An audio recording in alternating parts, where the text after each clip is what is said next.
Hi guys, my name is Pavan और आपका मेरे यूट्यूब चैनल पर स्वागत है।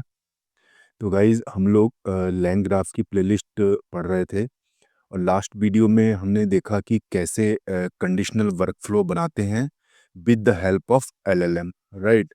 तो इस कंडीशनल वर्कफ्लो में हमने 3 से 4 एलएलएम का यूज़ किया था और एक कंडीशनल वर्कफ्लो बनाया था और इसके लिए आप मेरा लास्ट वीडियो ज़रूर देख लें। अब आज हम इससे एक स्टेप आगे बढ़ेंगे और क्या रहेगा हमारा सेम टॉपिक रहेगा कंडीशनल वर्कफ्लो विद एलएलएम, लेकिन साथ में हम इसके एक इटरेटर और जोड़ देंगे। ठीक है ना। कंडीशनल वर्कफ्लो तो रहेगा और साथ में एक इटरेटिव वर्कफ्लो होगा। अब वो कैसे होगा वो मैं आपको बताता हूँ। थोड़ा सा थ्योरी देखते हैं इसकी। अ, इसको नाम दिया है मैंने iterative conditional workflow with LLM, right. तो ये ग्राफ के थ्रू मैं आपको समझाने की कोशिश करता हूँ यहाँ पे इसको। तो इसमें क्या है कि हम कोई भी हमें कोई सोशल मीडिया पे पोस्ट करनी है या कुछ और लिंक्डइन पे जाना है या कैसे भी हमें कोई पोस्ट क्रिएट करनी है और हम क्या करेंगे यहाँ पे इस ग्राफ को, इस लाइन ग्राफ को इनिशियली हम एक टॉपिक देंगे, कोई भी टॉपिक देंगे और उसके बेस पे यहाँ पे जनरेट एलएलएम जो है एक पोस्ट जनरेट करेगा। साथ में कुछ इसको प्रॉम्प्ट भी देंगे, इंस्ट्रक्शन देंगे यानी। तो एक पोस्ट क्रिएट करेगा उस टॉपिक के बेसिस पे और वो पोस्ट जो है यहाँ पे जाएगी इस दूसरे एलएलएम के पास जिसका नाम है इवेल्युएटर एलएलएम, जो इवेल्युएट करेगा इस पोस्ट को। ठीक है ना। और पोस्ट को इवेल्युएट करेगा और एक फीडबैक देगा कि ये पोस्ट कैसी है। ठीक है। और साथ में दो चीज़ें हमें और देगा ये। क्या देगा कि ये पोस्ट अप्रूव हो रही है या नहीं हो रही है। ठीक है ना। तो इसमें इसलिए मैंने एक कंडीशन लगाई है यहाँ पे कि अप्रूव और नीड इम्प्रूवमेंट, राइट। तो दो चीज़ें दे रहा है। पहला तो ये इसका फीडबैक दे रहा है इस पोस्ट का, इवेल्युएट एलएलएम मेरा। और साथ में जो है दो चीज़ें दे रहा है, अप्रूव्ड और नीड्स अप्रूवमेंट। ठीक है, इम्प्रूवमेंट। तो यहाँ पे हम इवेल्युएट जो एलएलएम है मेरा वो एक तरह का स्ट्रक्चर्ड आउटपुट देगा कि एक तो फीडबैक दे रहा है और दूसरा मुझे दो में से कोई एक चीज़ दे रहा है। ठीक है ना। तो जब हमें इस तरह की पर्टिकुलर फॉर्मेट चाहिए होता है तो हम हमेशा जो है डेटा टाइप डिफाइन करते हैं और डेटा टाइप डिफाइन करने के बाद उसको जो है एलएलएम के साथ जो है हम ऐड कर देते हैं उस डेटा टाइप को पाइडेंटिक की हेल्प से। तो ये हमारा जनरेट नॉर्मल एलएलएम रहेगा। इवेल्युएट वाला मेरा जो है एक स्ट्रक्चर्ड आउटपुट देने वाला एलएलएम बनेगा। ठीक है ना। अब जैसे पोस्ट मेरी यहाँ पे इसने दिया पलट के मुझे, इवेल्युएट के बाद फीडबैक देगा और साथ में इसने कहा कि अप्रूव्ड, तो सीधा हम एंड पे पहुंच जाएंगे। और इसने अगर कहा फीडबैक दिया, साथ में कहा कि नीड्स इम्प्रूवमेंट। ठीक है ना। तो हम जो है इस ऑप्टिमाइज़ मेरा एक नया जो है ये नोड है जो एक एलएलएम के साथ चलता है। तो यहाँ पे ऑप्टिमाइज़ के पास क्या मिलेगा मुझे? ऑप्टिमाइज़ को मुझे 3 चीज़ें देनी होंगी। पहला तो हम जो है टॉपिक देंगे ऑप्टिमाइज़ को कि क्या टॉपिक था, उसके बाद क्या पोस्ट जनरेट हुई और इवैल्यूएट एलएलएम ने क्या इसकी फीडबैक दी। इसको 3 चीज़ें मिलेंगी। ठीक है ना? उसके बेस पे ये पोस्ट को रीइवैल्यूएट करेगा और ऑप्टिमाइज़ करेगा और वापस पलट के जो है इसको इवैल्यूएट को दे देगा। ठीक है ना? अब इवैल्यूएट वाला क्या करेगा? फिर से वही काम करेगा कि इसको जो है एक तरह की यहाँ से फिर से जो है पोस्ट मिल रही है। ऑप्टिमाइज़ वाला क्या करेगा? एक पोस्ट क्रिएट करके देगा, नई पोस्ट क्रिएट करेगा उसी टॉपिक पे। कि यहाँ पे हमारे पास पोस्ट हो गई। ठीक है ना? अब इस पोस्ट को फिर से ये इवैल्यूएट करेगा इस पे कि जो है ये अप्रूव्ड होती है, ये नीड्स इम्प्रूवमेंट, राइट? और साथ में एक जो है फीडबैक देगा। तो अप्रूव होती है तो एंड हो जाएगा और फिर से अगर इसे इम्प्रूवमेंट चाहिए तो फिर से ये ऑप्टिमाइज़ के पास जाएगा। तो आप देख रहे हो यहाँ पे एक तो कंडीशन लग रही है, यहाँ पे इवैल्यूएट जो है कंडीशन जा रही है अप्रूव्ड और नीड्स इम्प्रूवमेंट। ठीक है? और साथ में यहाँ पे ऑप्टिमाइज़ और इवैल्यूएट के बीच में एक इटरेटर काम कर रहा है। इटरेशन हो रही है बार-बार कि ये जो पोस्ट क्रिएट हुई है वो अप्रूव हो सकती है, नहीं हो सकती है। जब तक मेरा ये इवैल्यूएट एलएलएम ये नहीं कह देगा कि ये पोस्ट अप्रूव होती है, जब तक ये चलता रहेगा। इसमें हम एक एक काउंटडाउन लगा सकते हैं, ठीक है ना? कि कितनी बार ये चल रहा है मेरा लूप। और इसमें एक मैक्सिमम इटरेटर भी दे सकते हैं क्योंकि अगर हम नहीं देते हैं और कोई पोस्ट हमारी जो है 10 बार या 20 बार इटरेट हो रही है, तो अगर एक चेक लगाना चाहें एक मैक्सिमम इटरेशन का तो वो हम साथ में यहाँ पे लगा सकते हैं। तो आई थिंक आप समझ गए होंगे, बहुत सिंपल है, बस एक इटरेटर लूप लगा हुआ है यहाँ पे, वो मैं आपको दिखा दूँगा। एक काउंटर के बेस पे लगता है, इसमें कोई विशेष फंक्शन नहीं है कोई। तो पहले थोड़ा-सा इसको पढ़ लेते हैं। और इसमें क्या है कि social media post workflow simple explanation. यह वर्कफ्लो एक टॉपिक से सोशल मीडिया पोस्ट बनाता है, मैंने आपको बताया था। और जब तक पोस्ट ठीक ना हो, उसे बार-बार सुधारता है, ठीक है ना? और स्टेट में, क्योंकि स्टेट बहुत इंपॉर्टेंट चीज़ होती है, डेटा की झोली होती है, में एक तरह से मतलब डिक्शनरी टाइप की होती है। इस वर्कफ्लो में स्टेट के अंदर क्या रखा हुआ है, ये सब बता रहा है। पहले तो टॉपिक रखा है हमने, फिर जो टॉपिक पे पोस्ट क्रिएट होती है वो रखी है। फिर इवोल्यूशन, इवोल्यूशन वाला जो आता है जब, तो इवोल्यूशन से हमें क्या चीज़ें मिलती हैं, या तो अप्रूव होता है अ, या फिर इसे नीड्स अप्रूवमेंट। और साथ में एक एबिलिटर जो है यहाँ पे एक फीडबैक भी देता है। तो हमें ये चीज़ें हमें डिफाइन करनी पड़ेंगी। और इटरेशन का मतलब ये है कि हमारा जो इटरेटर लूप है वो कितनी बार चला है, ये भी हम काउंट करेंगे, कि हमें मैक्सिमम काउंट के बाद जाके रुक जाना है। और साथ में हम एक चीज़ और कर सकते हैं कि जितनी भी पोस्ट क्रिएट हुई हैं उसकी हिस्ट्री, और जितनी भी हमारे जो इवैल्यूएटर जो हमारा नोड है उसने फीडबैक दी है, उसकी भी हिस्ट्री, कि अगर मेरा इटरेटर जो है, अगर 3 बार चला है तो 3 बार की पोस्ट क्या क्रिएट हुई और उसकी फीडबैक क्या रही, उसकी एक हिस्ट्री भी हम मेंटेन करेंगे इसमें, ठीक है ना? और डेफ़िनेटली ये लिस्ट होगी यहाँ पे, ठीक है ना? अब नोड की बात आती है, तो नोड मैंने आपको बता ही दिया है कि एक तो जनरेट पोस्ट होगा, एक इवैल्यूएट पोस्ट होगा और एक ऑप्टिमाइज़ पोस्ट होगा, ठीक है ना? मैं इसमें ज़्यादा आपको डिटेल में नहीं बताऊँगा, सेल्फ एक्सप्लेनेटरी है, बाकी हम कोड में देखेंगे। उसके बाद एजेज़ हैं, सिंपल सा आप देख सकते हैं कि क्या है यहाँ पे, स्टार्ट से टॉपिक मिल रहा है, तो हमारा यहाँ पे जनरेट पे एक एज हो गई, उसके बाद जनरेट से इवैल्यूएट पे ये दूसरी एज हो गई, ठीक है ना? तो ये मैं आपको सिंपल दिखा रहा हूँ यहाँ पे। स्टार्ट से जनरेट और जनरेट से इवैल्यूएट पे 2 सिंपल पोस्ट हो गई। अब इवैल्यूएट पोस्ट पे जब आते हैं तो यहाँ पे जो है हमें कंडीशनल एज लगानी पड़ती है, ठीक है ना? कि अगर अप्रूव है तो एंड पे पहुँच जाएगा, अगर नीड्स अप्रूवमेंट है तो यहाँ पे ऑप्टिमाइज़ हो जाएगा, ठीक है ना? और फिर ऑप्टिमाइज़ अगर पोस्ट मेरी हो गई तो उसको वापस जो है हम चेक करने के लिए, जैसे मैंने यहाँ पे दिखाया है, ऑप्टिमाइज़ मतलब पोस्ट जो भी आ रही है मेरी इटरेशन के बाद, वो वापस जो है वो इवैल्यूएट के पास जा रही है। तो एक केस हमारे यहाँ से ऑप्टिमाइज़ से इवैल्यूएट पे लगेगी, ठीक है? इवैल्यूएट से यहाँ पे नीड इम्प्रूवमेंट पे और अप्रूव्ड पे कंडीशनल हो गई एज ये, और यहाँ से वापस ऑप्टिमाइज़ से इवैल्यूएट के लिए एक हमारी सिंपल एज हो गई, राइट? तो यही सब चीज़ें बताई हैं। अब कंडीशनल जो हमें फंक्शन क्रिएट करना है कंडीशनल एज के लिए, तो उसमें सिंपल सा जो है हम डिसाइड करेंगे कि अगर इवैल्यूएशन अप्रूव्ड होती है तो न एंड पे जाएगा ये, और नीड्स अप्रूवमेंट तो ऑप्टिमाइज़ पे जाएगा, ठीक है? पूरा वर्कफ्लो फिर से बता रहा हूँ, टॉपिक आता है, पोस्ट जनरेट होती है, और यहाँ पे पोस्ट इवैल्यूएशन होता है उसका, और अप्रूव्ड हो गई, तो हमारा वर्कफ्लो खत्म हो जाएगा। सुधार चाहिए तो ये ऑप्टिमाइज़ के पास जाएगा, और ऑप्टिमाइज़र फिर पोस्ट को सही करेगा और इवैल्यूएट के पास भेजेगा। और ये साइकिल तब तक चलती है जब तक पोस्ट परफेक्ट ना हो जाए, या फिर जो है मैक्सिमम इटरेशन कंप्लीट ना हो जाए। जैसे हमने 5 लगा रखे हैं, तो 5 इटरेशन कंप्लीट ना हो जाए, राइट? तो ये हमारी थ्योरी हो गई। अब सीधे हम कोड पे जाते हैं। कोड में भी यही सब चीज़ें हैं। ये शुरू मैंने थोड़ा-सा यहाँ पे कमेंट में बता रखा है कि किस बारे में है ये। ये बेसिक इंपोर्ट्स हैं, हर बार ले रहे हैं हम, इसमें कुछ नया नहीं है। अब हम जो है एलएलएम का सेटअप बनाएँगे, कि जो हमारा जनरेट करता है पोस्ट को एलएलएम, ठीक है ना? तो उसके लिए हम ये मॉडल यूज़ कर रहे हैं। इवैल्यूएटर के लिए भी सेम मॉडल यूज़ कर रहे हैं, और ऑप्टिमाइज़र जो एलएलएम है, 3 हमारे जो है नोड चल रहे हैं, इस पे एलएलएम यूज़ हो रहा है, तो सेम हम रख रहे हैं यहाँ पे, ठीक है? अब जो है स्ट्रक्चर्ड इवैल्यूएशन स्कीमा। अब मैंने आपको बताया था कि यहाँ पे हम जो है इस पे इवैल्यूएट वाले पे जो हमारा ये वाला बनेगा एलएलएम, यहाँ पे जो काम करेगा वो हमें स्ट्रक्चर्ड आउटपुट देगा। स्ट्रक्चर्ड आउटपुट कैसे, कि या तो हमें अप्रूव्ड देगा या नीड्स इम्प्रूवमेंट देगा, 2 चीज़ें देगा, ठीक है ना? और साथ में एक हमें फीडबैक देगा। तो ये हमें स्ट्रक्चर्ड आउटपुट के थ्रू ही मिल सकती है। तो इसके लिए हम एक पैरेंटिक क्लास बनाएँगे। तो यहाँ पे मैंने जो है सिंपल सी अपनी जो है एक पैरेंटिक क्लास बनाई हुई है, बेस मॉडल इस पे लिया है पोस्ट इवैल्यूएशन के लिए। और इवैल्यूएशन में कैसा है कि इवैल्यूएशन में जो है 2 चीज़ें मिलेंगी, अप्रूव्ड और नीड्स इम्प्रूवमेंट। और इसका हम डिस्क्रिप्शन बना रहे हैं कि फाइनल इवैल्यूएशन रिजल्ट क्या है। ये अप्रूव हो गई या इम्प्रूवमेंट की ज़रूरत है, ठीक है? ये लिटिल में डालते हैं क्योंकि ऑप्शन है इसमें से कोई एक आना है। हमें एक ही मिलेगा, इसलिए लिटर में डालते हैं हर बार, आप इसे याद रख लीजिए, ठीक है ना।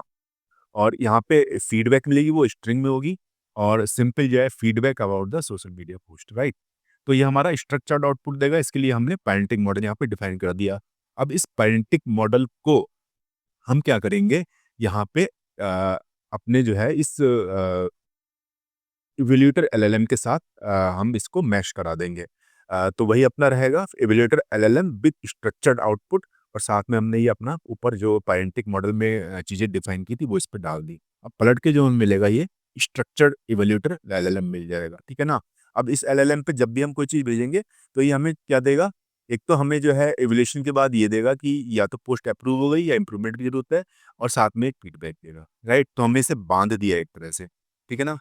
अब आते हैं अपने मेन फ्लो पे। तो स्टेट डिफाइन करते हैं, इनिशियली जो डिक्शनरी डिफाइन की जाती है। तो इसका क्लास हमने बनाया पोस्ट स्टेट करके, और टाइप बिट को इनहेरिट कर दिया इसमें हर बार की तरह। टॉपिक क्या होगा, स्ट्रिंग में होगा, पोस्ट भी स्ट्रिंग में होगी, ठीक है ना।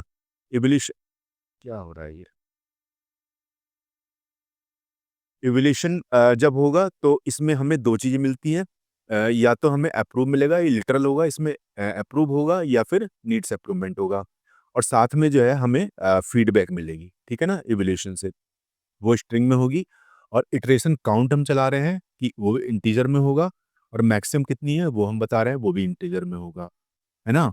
और हम हिस्ट्री मेंटेन कर रहे हैं, जितनी बार भी पोस्ट क्रिएट हो रही है या फिर फीडबैक मिल रही है इवैल्यूएटर वाले एलएलएम से हमें, तो उसकी हम हिस्ट्री मेंटेन कर रहे हैं।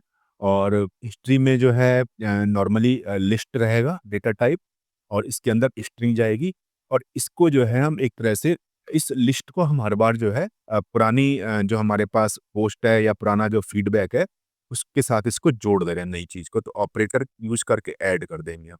हमने पहले भी ऐसा किया है, ठीक है ना, ये ज़रूरी है। अब इतना हो गया, हमारी स्टेट डिफाइन हो गई। अब हम जो है अपने नोड डिफाइन करेंगे। पहला तो हमारा जनरेट पोस्ट वाला था, तो इसमें क्या है, हम एक मैसेज लिखेंगे, इसमें एक सिस्टम मैसेज दे रहे हैं हम और एक ह्यूमन मैसेज दे रहे हैं, ठीक है ना। सिस्टम मैसेज में कंटेंट क्या रहेगा, इसको बताएंगे कि भाई तुम जो है सोशल मीडिया के एक्सपर्ट हो, ये सब हो।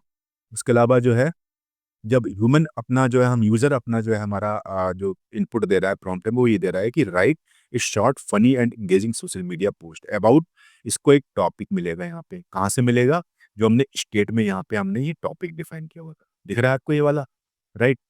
तो ये टॉपिक मिलेगा। उसके बाद हमने रूल अप्लाई कर दिए हैं कुछ कि कीप इट अंडर 200 कैरेक्टर, है ना। और use humour, sarcasm and relatability, make it sound natural like a viral post. जो भी आप इसको प्रॉम्प्ट देना चाहें, तो मेन चीज़ ये है कि हमने यहाँ पे एक तो सिस्टम मैसेज यूज़ किया है और एक ह्यूमन मैसेज यूज़ किया है। ह्यूमन मैसेज के अंदर हमने टॉपिक डाल दिया, और साथ में अपनी जो है अपनी तरफ से जो इंस्ट्रक्शन देना चाहते थे वो दे दिया हमने। अब उसके बाद ये जो मैसेज है उसको हम क्या करेंगे, जनरेटर एलएलएम में डाल देंगे, जनरेटर एलएलएम डॉट इन्वोक, और इसमें मैसेज डाल देंगे, और साथ में इसका जो पलट के देगा उसमें से कंटेंट निकाल देंगे, वही हमारा रिस्पॉन्स होगा इस एलएलएम का, ठीक है ना। अब हम क्या करेंगे कि अ, इस रिस्पॉन्स को, ये रिस्पॉन्स क्या है, हमारी एक तरह से पोस्ट दे रहा है हमें क्रिएट करके। तो जो ये रिस्पॉन्स है उसको हम पोस्ट वाले, यहाँ पे मैंने पोस्ट बनाया था, यहाँ पे सोशल मीडिया पोस्ट यहाँ पे डाल देंगे, ऐड कर देंगे। और साथ में पोस्ट हिस्ट्री मैंने, क्योंकि मैं हिस्ट्री चेक करना चाहता हूँ, तो इसे पोस्ट हिस्ट्री में भी इस रिस्पॉन्स को डाल देंगे, ठीक है ना। अब दोबारा जो है उसके बाद जो नोड आता है हमारा, थोड़ा ट्रिकी है ये, इवैल्यूएट एलएलएम करके हमारा आता है। तो इसमें हमारी पोस्ट इवैल्यूएट होती है, और फिर से वही चीज़ हम मैसेज डाल रहे हैं इसमें, सिस्टम मैसेज बताएंगे कि भाई तुम ये वो हो। उसके बाद जो है ह्यूमन मैसेज डालेंगे, और इसको क्या मिल रहा है, हमारी पोस्ट मिल रही है। हमारी जो इवैल्यूएट होगा वो पोस्ट इवैल्यूएट होगी, तो इसको एक हमें जो हमारी पोस्ट आ रही है वो देनी ज़रूरी है। उसके बाद वही क्राइटेरिया आप अपनी मर्ज़ी से डिफ़ाइन कर सकते हैं, बहुत सारी चीज़ें लिखी हुई हैं मैंने। और फिर उसको स्ट्रक्चर्ड इवैल्यूएटर एलएलएम को कॉल करेंगे और इन्वोक करेंगे, और इसमें ये जो मैसेज है हम डाल देंगे। सिस्टम मैसेज होगा, ह्यूमन मैसेज होगा, साथ में पोस्ट होगी, ठीक है ना। अब इसमें जो स्ट्रक्चर्ड इवैल्यूएटर हमारा क्या करेगा, हमें एक तो फीडबैक देगा, और साथ में जो है हमें इवैल्यूएशन देगा कि क्या रहा इवैल्यूएशन, हमारा पोस्ट अप्रूव हो रही है, नहीं हो रही है। तो वही हम कर रहे हैं, इवैल्यूएशन में क्या कर रहे हैं हम, इवैल्यूएशन को निकाल ले रहे हैं, और फीडबैक के लिए हम रिस्पॉन्स में से फीडबैक को निकाल रहे हैं। 2 ही चीज़ें मिल रही हैं, या तो इवैल्यूएशन मिलेगा कि पोस्ट अप्रूव हुई नहीं हुई, और फीडबैक मिलेगा, तो 2 चीज़ें निकाल ले रहे हैं। अब फीडबैक को जो है हम क्या करेंगे, फीडबैक हिस्ट्री में हम इसको जोड़ देंगे, ठीक है ना? अब आगे चलते हैं हम, तीसरा नोड बनाते हैं अपना, ऑप्टिमाइज़, जो लास्ट हमारा था कि अगर हमारी पोस्ट अप्रूव नहीं हो रही है तो हमें उसे ऑप्टिमाइज़ करना है। तो सेम सिस्टम मैसेज और ह्यूमन मैसेज को यूज़ किया है। यहाँ पे जो है उसको बताया गया है कि तुम क्या हो, सिस्टम मैसेज में एलएलएम को, और साथ में एक हमने अपनी तरफ से दे दिया है, और इसमें क्या देंगे हम, जो है फीडबैक जो आ रही है ऊपर वाले एलएलएम से, हमारी फीडबैक निकल के आ रही है जो इसने इवेल्युएट किया है। साथ में टॉपिक भी देंगे और इसे पोस्ट भी देंगे, तीनों चीज़ें देंगे ताकि ये अच्छे से इवेल्युएट कर सकें। टॉपिक भी दे रहे हैं, पोस्ट भी दे रहे हैं, और इस पोस्ट की जो फीडबैक निकल के आई है वो दे रहे हैं, ठीक है? और सिंपल इसको हम इन्वोक करेंगे और मैसेज डाल देंगे जो हमने मैसेज बनाया है, और यहाँ से कंटेंट निकालेंगे, वही मेरा रिस्पॉन्स होगा, राइट? अब इटरेशन में क्या आएगा, क्योंकि हम इटरेट कर रहे हैं, हमें 5 बार से ज़्यादा नहीं चलाना है, तो इटरेशन में हमने यहाँ पे इटरेशन को बुलाया और इसमें 1 ऐड कर दिया। अब जितनी बार भी चलेगा 1 ऐड होता जाएगा इसके अंदर, राइट? और जैसे ही ये हमने जैसे 5 रखा है, तो जैसे ही 5 पे पहुँचेगा ये स्टॉप हो जाएगा, ठीक है ना? अब रिटर्न क्या करेगा ये, जो भी रिस्पॉन्स रिटर्न करेगा वो पोस्ट में डाल देंगे, इटरेशन को इटरेशन में डाल देंगे, और पोस्ट हिस्ट्री में इस रिस्पॉन्स को डाल देंगे, ठीक है ना? जो रिस्पॉन्स होगा हमारा 2 जगह ऐड हो रहा है, ठीक है ना? एक तो पोस्ट में ऐड हो रहा है, और जो है दूसरा पोस्ट हिस्ट्री में ऐड हो रहा है, ठीक है ना? अब आगे बढ़ते हैं, कंडीशनल जो हमारा कैसे कंडीशन हमारी बनेगी, रूट वो डिफाइन करते हैं। तो इसके लिए रूट इवैल्यूएशन करते हैं, और साथ में इफ स्टेट में जो है जो इवैल्यूएशन हमारा आया है वो अप्रूव है, ठीक है ना? या फिर हमारा मैक्सिमम इटरेशन हो चुके हैं, दोनों में से एक कंडीशन जो है कोई भी हो जाए हमारी, तो हम कह देंगे कि अप्रूव हो गया, नहीं तो हम कह देंगे नीड्स इम्प्रूवमेंट। ये हमारा जो है कंडीशनल एज का लॉजिक है। अब ग्राफ बिल्ड करते हैं, सिंपल सिंपल हम ऐड नोड करते हैं। पहले तो हमने यहाँ पे स्टेट ग्राफ से जो है एक इंस्टेंस ले लिया ग्राफ के रूप में इसका। उसके बाद नोड जो है हमने इसमें ऐड करनी शुरू करी। पहला जो है हमारा जनरेट वाला है नोड हमारा, दूसरा इवैल्यूएट वाला, तीसरा ऑप्टिमाइज वाला। 3 ही नोड है हमारे पास। अब एज लगाएँगे, एज में क्या है, स्टार्ट से जनरेट, जनरेट से इवैल्यूएट। अब क्या है कि हमारा कंडीशनल एज डालेंगे हम इसमें, क्योंकि इवैल्यूएट के पास आके अब जो है हमारी कंडीशनलिंग हो रही है। तो क्या करेंगे कि ये जाएगा इवैल्यूएट हमारे नोड से कहाँ जाएगा, इस फंक्शन को कॉल करेगा, ठीक है ना? और इस फंक्शन को कॉल करते ही इसे 2 चीज़ें मिलेंगी, या तो अप्रूव मिलेगा, अगर अप्रूव मिल गया तो हम कह रहे हैं एंड पे चले जाओ, और नीड्स इम्प्रूवमेंट मिला तो इससे कहेंगे कि ऑप्टिमाइज़ वाले, ये जो हमारा ऑप्टिमाइज़ वाला नोड था, यहाँ पे जो दिख रहा है आपको, यहाँ पे पहुँच जाएगा, ठीक है? और लास्ट में हम एक और एज लगाएँगे साथ में ऑप्टिमाइज़ से इवैल्यूएट वाले को। ये मैं दिखाता हूँ कहाँ गए थे हम। ऑप्टिमाइज़ से इवैल्यूएट वाले के लिए हम एक एज और लगाएँगे यहाँ पे, क्योंकि वापस जो है पलट के जो पोस्ट को इवैल्यूएटर एलएलएम को दे रहा है, ठीक है? अब आगे बढ़ते हैं थोड़ा-सा। अब इसको हम कंपाइल करेंगे। कंपाइल करना इसलिए ज़रूरी है ग्राफ को, ताकि जो है पता लग जाए कि हमारा पूरा ग्राफ सही से बना हुआ है। उसके बाद इसको ग्राफ को हमने ड्रॉ कर दिया, तो आप देख सकते हैं वही जो मैंने आपको दिखाया था पिक्चर में, वही ग्राफ निकल के आ रहा है।